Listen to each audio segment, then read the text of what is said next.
নবুয়ত পাওয়ার সাথে সাথে তিনি যখন বলেন কালিমা যখন পাঠ করলেন লা ইলাহা ইল্লাল্লাহ মুহাম্মাদুর রাসূলুল্লাহ,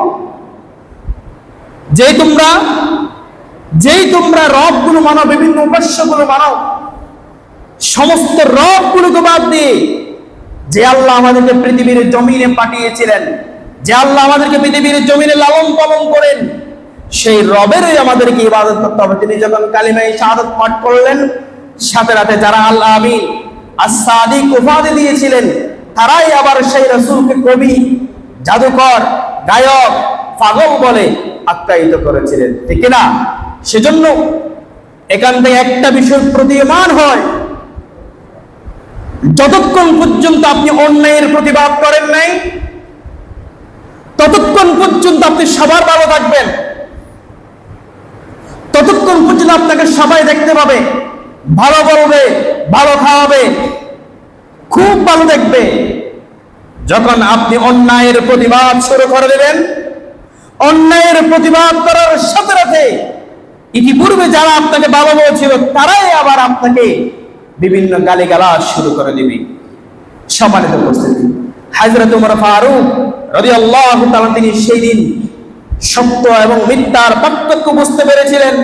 আল্লাহ রাসূল সাল্লাল্লাহু আলাইহি ওয়াসাল্লাম যেই দিন মক্কা থেকে মদিনায় হিজরত করেছেন, এই মক্কা এবং মদিনার হিজরতের সময় থেকে শুরু করে হিজরি সালের প্রবর্তন করা হয়েছে। কারণ ইসলাম এটা ফুল বিছানো নয়, ইসলাম হচ্ছে কাঁটায় ঘেরা।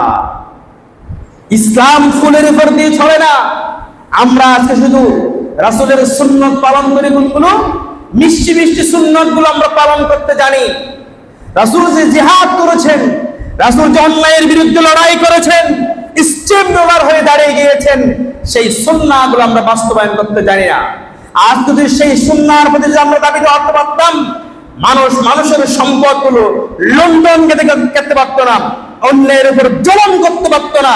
আজকে সমাজের নেতৃত্বস্থানে যারা আছে তারা শুধু আমাদের উপর লালন করে মিষ্টি মিষ্টি সুন্নাতের প্রতি শুধু অবহেলা দেয়। যখন কোনো অন্যায় হয়, আমাদের শাসকগুলো মুখে চোখে আঙ্গুল দিয়ে বসে থাকে, কোনো খারাপ তারা আর চোখে দেখে না, ঠিক কিনা? সেজন্য সমাজ থেকে অন্যায় দূরীভূত হয় না। সম্মানিত উপস্থিতি, হিজরি সালের ইতিহাসটা বলার একটাই কারণ, সেটা হচ্ছে হিজরি সালটাও প্রবর্তন হয়েছে পৃথিবীর জমিনে সত্য এবং মিথ্যার পার্থক্য করার জন্য। সম্মানিত উপস্থিতি, আসুন আমরা দুইটি ইতিহাস, এক হচ্ছে ইংরেজি সালের প্রবর্তনের ইতিহাস, আর একটা হলো হিজরি সালের প্রবর্তনের চমৎকার একটি ইতিহাস আমরা জানার চেষ্টা করেছি। যদি আমরা বিষয়গুলো জেনে থাকি তাহলে আমাদের জীবনে অনেক কাজ দিবে। আসুন এখন আমরা যে মুহররমের কথাটা এত সূচনা করলাম, মুহররমের যে পাঁচটি বিশেষত্ব আছে, আমরা সেই পাঁচটি বিশেষত্ব জানার চেষ্টা করব।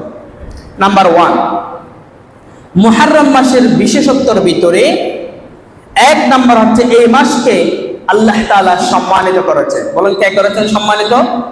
আল্লাহ তাআলা সম্মানিত করেছেন। মাসকে সম্মানিত করেছেন স্বয়ং আল্লাহ তাআলা। অথচ আজকে আমরা জানুয়ারি, ফেব্রুয়ারি, বৈশাখ, জ্যৈষ্ঠ সব জানি, মুহররমের ইতিহাস, আরবি সালের গণনা, সেই বিষয়গুলো আমরা জানি না। হয়তো আমাদের কয়েকজন মুরব্বী জানতে পারেন, কারণ এক সময় মুরব্বীরা বাংলা সাল এবং আরবি সাল দিয়ে গণনা করতো, ঠিক কিনা? অনেক সময় আমাদের মুরব্বীরা পুরাতন সময়ে তারা আরবি মাসের গণনা করত এবং বাংলা সালে গণনাগুলো করত। কিন্তু লেটেস্টেড যে ভার্সন, এই লেটেস্টেড ভার্সনের মধ্যে আফটার জেনারেশন তারা আরবিকে টোটালি ভুলে গেছে।